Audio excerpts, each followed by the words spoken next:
Voilà, elle se vide tranquille. Elle perd du poids. Voilà. C'est bon ça. Allez, bien joué. Nice, nice. Allez. Ok. C'est un monstre. Bon, allez, bon appétit. Tiens. Je me permets. Commence bien. Ok, donc on est avec Olivier. Olivier, aujourd'hui, ce qui est important, c'est d'expliquer aux gens qui vont regarder la vidéo qu'est-ce qui t'a motivé à te mettre à la pêche à l'aimant et surtout à passer professionnel dans la dépollution, puisque on te rappelle, tu es auto-entrepreneur. Tu as maintenant ce qu'on peut appeler ton entreprise. Depuis un an. Depuis un an de dépollution. Alors, explique-nous un petit peu ton parcours, comment tu as fait. Dans mon parcours, ça fait à peu près 3 ans. Je me suis lancé dans le débarras de tout ce qui est maison, cave, appartement, grenier. Dedans, j'ai trouvé pas mal d'objets à garder, à jeter. Je me suis dit, tiens, pourquoi pas faire du recyclage en même temps. Voilà. Donc maintenant, depuis un an que j'ai ma société, je suis spécialisé dans le recyclage ferraille, huile de friture, papier carton. Et depuis le mois de mars de cette année, je me suis mis à la pêche à l'aimant. J'ai trouvé ce système assez sympathique. Passer des bonnes journées au bord de l'eau avec ma petite famille, avec des amis, avec pas mal de monde et se faire plaisir à la fin, en sachant que tout ce qu'on ramasse, ça va dans une remorque et c'est revendu chez le ferrailleur, donc qui permet donc à ma société et à ma famille de vivre un petit peu, on va dire c'est entre 50 et 100 euros, on va dire par semaine qui rentre. Ouais, ça fait c'est entre 200 et 400 euros par mois. Voilà, et puis maintenant je suis passionné, donc je fais ça pour la passion, quoi. Tu fais ça pour la passion. La fameuse barre de fer. Au bout ça fait du poids. Oh, ça fait du bien d'être à la pêche, ça fait un petit moment qu'on n'avait pas pêché. Plaisir. Ouais, mais bon, il fait un peu 30 degrés. Ouais, là, mais c'est pas grave, on n'est pas en sucre. On est bonhomme. Ah, Regarde. ah d'accord. Très bien. Attends. Comment ça t'est venu parce que du coup, tu me disais que tu n'en vis pas totalement. Donc, c'est-à-dire que tu as un métier, que tu fais ça à côté. Donc non, j'ai pas de métier à côté. C'est que, comment dire, j'ai des clients qui m'appellent beaucoup pour tout ce qui est informatique, tout ce qui est ferraille. J'ai des clients qui m'appellent parce que je travaille avec les aires de repos où il y a les gens du voyage qui s'arrêtent. Je travaille avec les professionnels de l'informatique. Je travaille avec les agences immobilières. Donc c'est assez régulier. Régulier donc, à plein temps en fait. Voilà, c'est du plein temps. Ok, c'est du plein temps. Et vraiment la pêche à l'aimant, je fais de la pêche à l'aimant vraiment quand mes journées sont libres, quand les enfants sont libres, quand mes amis sont libres. C'est une histoire de famille la pêche à l'aimant? Maintenant oui, maintenant oui, parce que mes 2 petits garçons qui ont 10 ans, je les ai mis dedans. Je les ai mis dans le recyclage, à la maison ils recyclent. Yes. Et du coup, quand je vais à la pêche à l'aimant, quand ils ont un moment le week-end, ils viennent avec moi et puis je les encadre. Ils ont leur propre aimant avec eux, donc je les encadre, je leur explique ce qu'il faut en faire. Donc voilà. En sécurité, bien sûr. En sécurité. Il faut le préciser. En sécurité, avec des gants. Je leur dis, vous n'allez pas vous approchez pas plus de 1 mètre au bord du bord. D'accord. Voilà. De toute façon, ils sont à côté de toi. Enfin bref, non de ça, mais c'est pour rassurer les gens, parce que voilà, c'est vrai que la pêche à l'aimant, on a tendance à... Voilà, c'est dangereux. C'est dangereux. Voilà, c'est dangereux. Mais il n'y a pas que du danger. Attends, le grand cirque, attends. Ursa. Ah voilà. La katana carré. Katana japonais, 14e siècle avant Jésus-Christ. C'est sûr. Alors, t'as vu un peu la trouvaille historique? C'est genre historique. Bon à côté de la barre de fer d'Olivier, c'est pas la taille qui compte, Olivier, c'est pas la taille qui compte. Attends, parce qu'il faut que je prenne un peu de recul, je comprends. Au niveau des marches, est-ce que c'est compliqué? C'est-à-dire, est-ce que toi, t'as bataillé pour devenir professionnel ou est-ce que t'as rempli... Comment t'as rempli tu peux nous en dire un petit peu plus sur la procédure, peut-être pour rassurer les gens? Procédure, donc pour l'auto-entrepreneur, ce que je fais, service à la personne, prestation de service et tout, c'est de l'artisanat. Oui. Le recyclage, c'est de l'artisanat. Donc, je me suis inscrit à la chambre des artisans. Et du coup, là, j'ai lancé au bout d'1 mois et demi, 2 mois, ma société a été créée. Ouais. Et du coup, j'ai commencé mon activité sainement.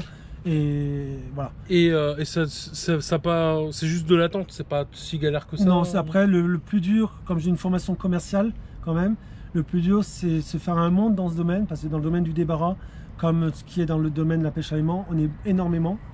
Et c'est de se faire une place au début, c'est très difficile. Cool, bah écoute, merci en tout cas pour ton retour d'expérience, parce que c'est ça un petit peu. Donc voilà, le but de cette vidéo, clairement, en venant rencontrer Olivier, en faisant. Vous savez que je suis de Reims, là on est à Nancy, il y a un petit peu de route. Le but c'était vraiment de vous montrer une personne qui a été capable de prendre le jeu au sérieux, je dirais, et puis d'en faire une véritable source de revenus. Est-ce que d'ailleurs ça t'amène des facilités? C'est-à-dire, est-ce que tu parles, est-ce que tu as plus de contacts par exemple avec les mairies, avec des instances, des autorités comme ça pour la pêche à l'aimant par exemple, qui pourraient t'autoriser des choses? Donc concernant la pêche à l'aimant, j'ai quand même fait de mon côté plusieurs démarches, surtout auprès de la mairie de Nancy. Oui. Mais le seul problème, c'est qu'ils se renvoient la balle à chaque fois. Ouais. À chaque fois, les mairies ne savent pas à qui s'adresser parce que c'est une demande quand même assez spécifique, particulière, et beaucoup de mairies ne connaissent pas cette pratique. Donc à chaque fois, j'ai été baladé de service en service jusqu'au moment où directement contact avec le directeur de VNF. Et là, il a dit, je ne vous empêche pas de pêcher, mais il nous a dit les endroits où on n'avait pas le droit, si on ne voulait pas avoir dormi. Oh punaise. C'est Pedro qui a la plus grosse. Ouais, mais elle est toute tordue. Ouais, mais comme on dit, un fantôme là qui est tordu, elle fait plus d'effet. Hein. Ah bon? Qui c'est qui dit ça? Je ne dirai pas ça. VNF, c'est les voies navigables de France, donc c'est eux qui gèrent tout ce qui est voies navigables où il y a les bateaux.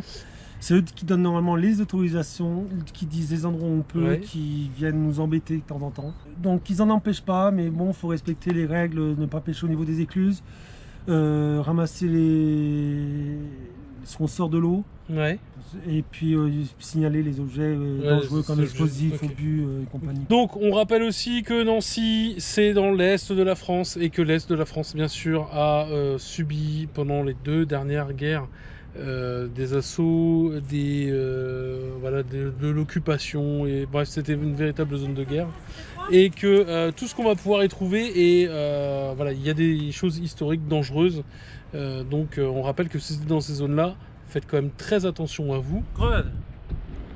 Mais non. Mais non. Je rigole. Petite je sais pas, Un amas de quelque chose. un amas de cailloux. C'est une météorite. Ah, peut-être. Ah. C'est la météorite qui a fait venir la vie sur Terre. Super. J'ai regardé Évolution récemment, bah c'était pas foufou. Hein. Le film est très bien, mais la météorite, ce qui en est sorti, c'était pas foufou. On n'avait pas bredouille. Non, bah mais là, Mirix, pour qu'on puisse comparer. Il n'est pas bredouille. Ah, bien sûr que non, j'ai jamais été bredouille à la pêche à l'aimant. Oui, lui, non.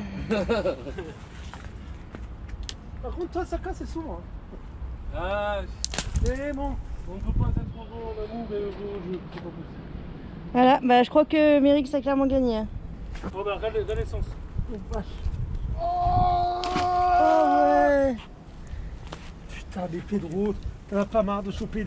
C'est mon homme fort. Ah punaise, ça sent l'essence. Hein. Waouh. Pas sûr, ça sent un scooter. Ah, c'est un bon mélange. Mobilette, mobilette. Il est tout frais. Mobilette, ça.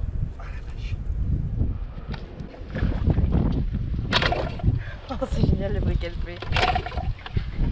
Ah, qui crave ce celle-là. Ah oui, c'est peut-être possible que tu aies les outils encore dans la boîte à outils. Il n'y a pas une boîte à outils. Ok les gars, c'est la fin de la vidéo. On va, comme d'habitude, je vais faire le tour. Hop, on va attendre. Queen Caprice, merci pour la vidéo. Mirix, pareil. Pedro, j'ai failli l'appeler Benoît, je sais pas pourquoi. Pedro, merci beaucoup, pareil, de ton accueil. Super Pedro, qui est les muscles clairement. Monsieur Grappin. Monsieur Grappin, voilà. Olivier, pareil, merci de ton accueil. C'est moi qui te remercie d'être venu. Alors, pour finir, tu me parlais d'un petit truc en dehors de la caméra, et ça serait bien de le mettre un peu en avant. Une partie de tes pêches. Tu me disais ce que moi j'appelle les monstres, donc les grosses gazinières, Alors, tout ce qui est gazinière, frigo, machine à laver, lave-linge, lave-vaisselle, tout ce qui est, je récupère dans mes débarras et dans l'eau. Une partie va pour l'association Baptiste Sabiancio qui est basée sur Custine. Donc c'est une association qui gère, que les parents ont créée pour leur petit garçon qui a atteint de plusieurs syndromes d'autisme. Oui.